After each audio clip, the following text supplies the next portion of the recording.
बहुत सारी चीज़ें केमिस्ट्री में ऐसी होती हैं कि आप कंप्यूटर फॉन्ट में लिखते हो और कुछ वो आपको समझ नहीं आती, इसलिए वीडियो को आपको लास्ट तक देखना है, क्योंकि एक एक कंप्यूटर फॉन्ट में जो चीज़ें लिखी गई हैं आपको मैं इस वीडियो में क्लियर करूंगा, तभी जाके आप समझ पाएंगे।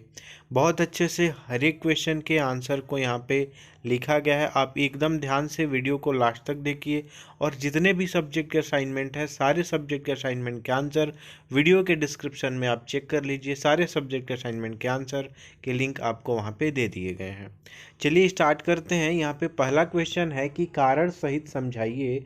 इसमें हमको रीजन देना है कि संक्रमण तत्व की कणन एंथैल्पी के उच्च मान क्यों दर्शाते हैं। तो संक्रमण तत्व जो है वो कणन एंथैल्पी के उच्च मान को क्यों दर्शाते हैं। जैसे कणन एंथैल्पी होती क्या है, हम यहाँ पे समझ लेते हैं कि जब भी दो जो तत्व हैं, दो एलिमेंट, दो जो एटम है आपस में जुड़ते हैं और जुड़ के एक कण बनाते हैं, तो यहाँ पे उनको तोड़ने के लिए या उनको जोड़ने के लिए जो एनर्जी लगती है, जो ऊर्जा होती है, उसको कणन एनर्जी बोलते हैं। और यहाँ पे आप देखिए एनर्जी ऑफ एट, यहाँ पे देखिए कि क्या लिखा गया है। जैसे पहले कि संक्रमण धातु की कणन एंथैल्पी का मान उच्च होता है क्योंकि इनमें अंतरा परमाणविक बंध बनने में ns इलेक्ट्रॉन के साथ साथ n-d कक्षकों के इलेक्ट्रॉन भी भाग लेते हैं। अतः अयुग्मित इलेक्ट्रॉनों की संख्या अधिक हो जाती है जिनसे बनने वाला बंध प्रबल होता है, तथा सामान्यतः संयोजकता इलेक्ट्रॉन की संख्या जितनी अधिक होती है बंध उतना ही प्रबल हो जाता है। देखिए थोड़ा सा इसको हम एक्सप्लेन करेंगे कि जो संक्रमण धातु के जो ट्रांजिशन एलिमेंट्स हैं, इनमें डी की भी अवेलेबिलिटी होती है, डी ऑर्बिटल्स की भी, डी कक्षकों की भी, और ns इलेक्ट्रॉन्स की भी। जो s वाले हैं उनकी भी अवेलेबिलिटी होती है इलेक्ट्रॉन्स की, वो भी पार्टिसिपेट कर लेते हैं बॉन्ड फॉर्मेशन में। जिससे क्या होता है कि बहुत ज़्यादा अयुग्मित इलेक्ट्रॉन हो जाते हैं, मतलब जो इलेक्ट्रॉन है वो अकेले अकेले बहुत ज़्यादा हो जाते हैं और वो बॉन्ड फॉर्मेशन में इन्वॉल्व हो जाते हैं। इन्वॉल्व होने की वजह से इनका जो बंध है वो बहुत ही ज़्यादा, जो बॉन्ड है वो बहुत ज़्यादा उसमें स्ट्रेंथ होती है।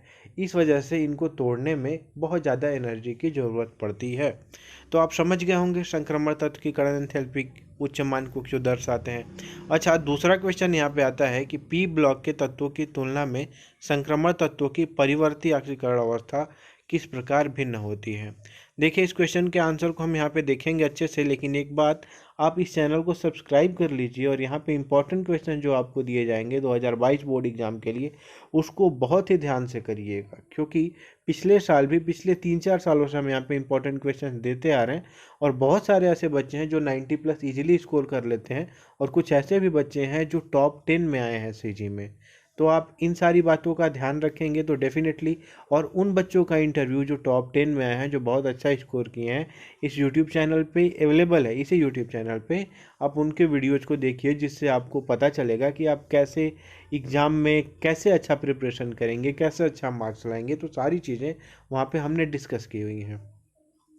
तो चलिए यहाँ पे क्या क्वेश्चन आता है कि पी ब्लॉक के तत्वों की तुलना में संक्रमण तत्वों की परिवर्ती ऑक्सीकरण अवस्था किस प्रकार भिन्न होती है। तो यहाँ पे देखिए कि संक्रमण तत्वों की ऑक्सीकरण अवस्था में परिवर्तनशीलता n-1 d ऑर्बिटल और ns ऑर्बिटल की भागीदारी के कारण होता है। देखिए संक्रमण तत्व में जो भी घटना होगी वो d ऑर्बिटल में इलेक्ट्रॉन, d ऑर्बिटल में बहुत ज़्यादा 5 प्लेसेज होते हैं जिनमें इलेक्ट्रॉन्स होते हैं, तो यहाँ पे डी ऑर्बिटल और ns ऑर्बिटल भी उसमें पार्टिसिपेट कर जाता है, तो इन्हीं सारी की वजह से वहाँ पे होगी। अच्छा देखिए यहाँ पे हम तुलना करना है, तो संक्रमण तत्व द्वारा दिखाए गए ऑक्सीकरण अवस्था में एक इकाई का अंतर होता है। जो भी संक्रमण तत्व होते हैं उनकी ऑक्सीकरण अवस्था एक इकाई से भिन्न होती है। मतलब क्या कि यहाँ पे एग्जाम्पल के साथ दिया गया है कि वो 2 भी दिखा सकते हैं, 3 भी दिखा सकते हैं, 4 भी और 5 भी। इनमें अंतर कितना है, 2 से 3 में अंतर 1, 3 से 4 में, और 4 से 5 में अंतर कितना है, 1। एग्जाम्पल भी यहाँ पे दिया गया है कि मैग्नीज का, जैसे आप देख सकते हैं कि +2 भी शो करता है, +3 भी, +4 भी, +5, +6 और +7 ऑक्सीकरण अवस्थाएं दिखाता है, इतना सारा। लेकिन अंतर इसमें कितने का है, 1 का है, ठीक ना। दूसरी तरफ पी ब्लॉक तत्व द्वारा दिखाया गया चर ऑक्सीकरण संख्या में 2 इकाइयों का अंतर होता है। जो पी ब्लॉक वाले तत्व है वो 2 इकाइयों का अंतर वाले ऑक्सीकरण अवस्था शो करते हैं। जैसे क्या कि टीन का एग्जाम्पल यहाँ पे दिया गया है कि +2 और +4 ऑक्सीकरण अवस्था दिखाता है, और इंडियम +1 और +3 ऑक्सीकरण अवस्था दिखाता है, ठीक ना। तो आप यहाँ पे देख लिए दूसरे क्वेश्चन का यहाँ पे आंसर, जो इसमें ब वाला पार्ट था। अच्छा, अब देखिए टेलीग्राम चैनल को आपको ज़रूर से ज्वाइन कर लेना। उससे फ़ायदा क्या होगा कि हम वहाँ पे जो इम्पोर्टेंट क्वेश्चंस के पीडीएफ, प्रीवियस ईयर के क्वेश्चन पेपर के सॉल्यूशंस और कैसे प्रिपरेशन करना है ताकि आप अच्छे से अच्छा मार्क्स लाएं, तो आपको बहुत हेल्पफुल होगा। इसलिए आप टेलीग्राम चैनल का लिंक जो डिस्क्रिप्शन में दिया गया है उसको ज़रूर से ज्वाइन करिए और उस चैनल को देखिए आप वहाँ पे कि क्या क्या चीज़ है वहाँ पे आपको दी जाएंगी और सारी चीज़ें आपको वहाँ पे देखनी है। इसके बाद आता है CR3+ और CR2+ की तुलना में Mn3+ और Mn2+ युग्म के लिए E0 का मान उच्च धनात्मक +1.7 भी है। अब ध्यान दीजिए यहाँ पे सारी चीज़ें इलेक्ट्रॉन पे डिपेंड करती हैं। तो देखो क्या होता है यहाँ पे, क्योंकि आधे भरे हुए D5 विन्यास के कारण ये जो है Mn2+ है Mn3+ से अधिक स्थिर है। जो Mn2+ है इसमें आधे इलेक्ट्रॉनिक विन्यास है, मतलब D5 में 5, डी में सिर्फ 5 इलेक्ट्रॉन है और हर एक सेल में एक एक ऑर्बिटल, एक एक इलेक्ट्रॉन प्रेजेंट है। ठीक ना। अच्छा, इस वजह से जो Mn2+ है Mn3+ से अधिक स्थिर है, क्योंकि Mn3+ करने पे एक इलेक्ट्रॉन निकल जाएगा और आधा जो इलेक्ट्रॉन की कन्फिग्रेशन की स्टेबिलिटी होती है कि एक एक इलेक्ट्रॉन हर जगह रहेगा, वो स्टेबिलिटी बिगड़ जाएगी। जबकि CR2+ में क्या होता है कि आधे भरे हुए कक्षक से एक इलेक्ट्रॉन खोने के बाद अस्थिर हो जाता है। तो CR2+ क्या होता है कि आधे भरे हुए कक्षक से एक इलेक्ट्रॉन खोने के बाद अस्थिर हो जाता है। CR2+ में तो पूरा आधा भरा हुआ है, लेकिन एक इलेक्ट्रॉन खो देगा तो अस्थिर हो जाएगा। तो बात समझ में आ रही है। इस तरह से आपको इनके आंसर्स को लिखना है। और यहाँ पे देखिए प्रश्न दूसरा यहाँ पे क्या पूछता है कि संक्रमण धातु के क्रिस्टल जालक के भीतर में छोटे परमाणु जैसे HCN प्रवेश कर बनने वाले यौगिकों का उल्लेख कीजिए। इन यौगिकों के भौतिक एवं रासायनिक गुणों को बताइए। ठीक, तो यहाँ पे देखिए दूसरे प्रश्न का अ है। इसमें सिंपल सा आप जानते होंगे कि जो संक्रमण धातु हैं इनका साइज बड़ा होता है और जो HCN और N होते हैं यहाँ पे, ये देखिए यहाँ पे इनका साइज छोटा होता है। और यहाँ पे अंतरकाशीय रिक्तिकाएँ होती हैं। आप सॉलिड स्टेट में, मतलब जो ठोस अवस्था है पहला चैप्टर, उसमें भी आप पढ़े होंगे कि जब भी क्रिस्टल जालक बनता है तो उसमें कुछ स्पेस छूट जाता है। तो वहाँ पे जो छोटे छोटे स्पेस होते हैं उसमें ये जाके और वहीं पे कैप्चर कर लेते हैं उस जगह को, और कैप्चर कर लेते हैं तो आप जानते हैं कौन सा यहाँ पे यौगिक बनता है, अंतरकाशीय यौगिक यहाँ पे बनता है। ठीक ना। तो यहाँ पे आप देख सकते हैं अंतरकाशीय यौगिक ऐसे यहाँ पे बन रहे हैं। अच्छा, इनका हमको भौतिक और रासायनिक गुण बताना है। तो भौतिक तथा रासायनिक गुण आप हेडिंग लिखेंगे और भौतिक तथा रासायनिक गुण में आपको क्या करना है कि इनका गलनांक शुद्ध धातुओं की अपेक्षा अधिक होता है और ये बहुत कठोर होते हैं, और क्योंकि बॉन्ड इनकी बहुत ज़्यादा अच्छी बन जाती है, इनमें जगह नहीं बचता, ये धात्विक चालकता बनाए रखते हैं। ये रासायनिक रूप से निष्क्रिय हैं, ये किसी के साथ रिएक्ट नहीं करते। अच्छा ठीक, तो ऐसे करके आपने दूसरे का आ का क्वेश्चन देख लिया।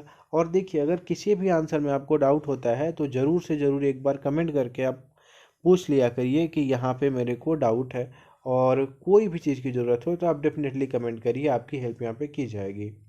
इसके बाद चलिए हम मूव करते हैं इसी के क्वेश्चन नंबर ब में कि अंतर संक्रमण तत्व क्या है। लैंथेनाइड आकुचन के परिणाम लिखिए। तो अंक अंतर संक्रमण तत्व इनर ट्रांजिशन एलिमेंट आप जानते हैं एफ ब्लॉक के होते हैं। तो मैंने यहाँ पे लिख दिया है कि जिनका आखिरी इलेक्ट्रॉन N-2 F कक्षक में प्रवेश करता है उन्हीं को तो हम अंतर संक्रमण तत्व कहते हैं। ठीक, और एफ ब्लॉक का तत्व भी कहते हैं। तो आप लिख सकते हैं लैंथेनाइड आकुचन के महत्वपूर्ण परिणाम निम्नलिखित हैं। तो देखिए यहाँ पे क्या लिखा है, द्वितीय तथा तृतीय संक्रमण श्रेणियों की समानता। जो द्वितीय और तृतीय संक्रमण श्रेणियाँ हैं उनके जो रेडियस है, जो उनकी त्रिज्याएँ हैं, जो उनका साइज है, देखिए यहाँ पे लिखा गया है कि वो समान होता है। और यहाँ पे एक टेबल देखेंगे, देखिए इसमें कि जो साइज है मोस्टली सेम है। देख रहे हैं यहाँ पे आप एक एक लाइन देखेंगे तो बहुत अच्छे से क्लियर हो जाएगा कि साइज आपका सेम यहाँ पे दिख रहा है। ठीक, इसी तरह से हम देखते हैं इसका दूसरा रीजन यहाँ पे क्या मिलता है कि लैंथेनाइडों में समानता। जो लैंथेनाइड्स हैं उनके त्रिज्याओं में अत्यंत अल्प परिवर्तन के कारण इनके रासायनिक गुण लगभग समान होते हैं, अतः तत्वों को शुद्ध अवस्था में पृथक्कृत करना अत्यंत कठिन होता है। ठीक ना। तो यहाँ पे त्रिज्याओं में बहुत छोटा परिवर्तन है, इस वजह से सारे रासायनिक गुण और जो भौतिक गुण है इनके मोस्टली सिमिलर ही होते हैं और इनको अलग अलग करना बहुत ही डिफ़िकल्ट होता है। ठीक ना। तो यहाँ पे तत्वों के विलेयत आयन बहुत अंतर के आधार पर इन्हें पृथक्कृत किया जाता है। तो अब देखिए ये बहुत अच्छे से यहाँ पे सारे आंसर को लिखा गया है। इसके बाद आता है क्षारकता में अंतर। क्षारकता में अंतर होता है लैंथेनाइड आकुंजन के कारण लैंथेनाइड आयनों का आकार परमाणु क्रमांक बढ़ने के साथ नियमित रूप से घटता है। आकार में कमी के फलस्वरूप लैंथेनाइड आयन तथा OH आयन के मध्य इनके सहसंयोजक गुण La3+ से Lu3+ तक बढ़ते हैं। इसलिए परमाणु क्रमांक बढ़ने पर हाइड्रोक्साइडों की क्षारकीय सामर्थ्य घटती है। अतः LaOH3 अधिकतम क्षारकीय है जबकि LuOH3 सबसे कम क्षारकीय है। ठीक ना। तो यहाँ पे आप देखिएगा कि लैंथेनाइड के संकुचन के कारण क्या होता है कि जो नियमित रूप से आकार है इनका वो घटता जाता है और जो बॉन्ड फॉर्मेशन है, ठीक ना, वो यहाँ पे जो बॉन्ड की स्ट्रेंथ है वो बढ़ती जाती है। लिथियम से लूटियम तक आप मूव करेंगे तो बॉन्ड की स्ट्रेंथ बढ़ती जाएगी और OH आयन देने की जो टेंडेंसी है वो कम होती जाएगी। इस वजह से ये LuOH का थ्राइस कम क्षारकीय हो जाएगा। ठीक ना। तो यहाँ पे आपने देख लिया कैसे इसका आंसर किया। प्रश्न 3 है कि K4MnCN6 का IUPAC नाम। तो यहाँ पे IUPAC नाम हमने लिख दिया है यहाँ पे कि क्या होता है पोटेशियम हेक्सासाइनोमैग्नेट। अच्छा, इसके बाद उपसंयोजक संख्या तो यहाँ पे 6 लिख दिया है और यहाँ पे इलेक्ट्रॉनिक विन्यास बताना है तो यहाँ पे T2G5 आपने इसका इलेक्ट्रॉनिक विन्यास लिख देना है। और इसके बाद कीलेट प्रभाव का अर्थ क्या है, एक उदाहरण दीजिए। तो यहाँ पे जब कोई बहुधंतर लिगेंड 2 या अधिक दाता परमाणुओं के द्वारा केंद्रीय धातु आयन से अपने आप को इस प्रकार जोड़ता है कि केंद्रीय आयन के साथ 5 या 6 सदस्यीय चक्र बनता है तो यह प्रभाव कीलेट प्रभाव कहलाता है ना। आप बहुत सिंपली देखेंगे कि कीलेट प्रभाव में एक पूरी तरह से एक जो मेटल आयन है ये आपका क्या कर लेता है वहाँ पे कि चारों तरफ से चक्र बना लेता है, ठीक ना, सर्कल बना लेता है। और यहाँ पे एग्जाम्पल आपको दे दिया गया कि NiNS3 तथा NiEN3 2 कीलेट प्रभाव के अधिक अस्थायी संकुल हैं। ठीक ना। इसके बाद देखते हैं क्वेश्चन नंबर 4। क्वेश्चन नंबर 4 में क्या बोलता है कि निम्न संकुलों के चुंबकीय गुण एवं संकरण लिखिए। तो FeCN6 का पहला हमने संकरण लिख दिया है D2sp3 अनुचुंबकीय पदार्थ है एक, और यहाँ पे दूसरे वाले में NiCO4 का sp3 हाइब्रिडाइजेशन है और यहाँ पे प्रतिचुंबकीय पदार्थ है। इसी तरह से यहाँ पे sp3D2 है किसमें, COF6 में, और यहाँ पे अनुचुंबकीय पदार्थ है। बहुत सिंपल है, CuSO4 5H2O नीला रंग का होता है जबकि अनादृश CuSO4 सफ़ेद होता है। क्यों, तो एक ही रीजन है कलर में।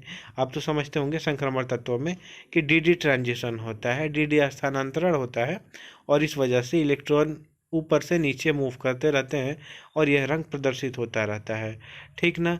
लेकिन इसमें जल तो है नहीं, लिगेंड है नहीं, इस वजह से इसमें विवर्तन संभव नहीं होता। ठीक ना।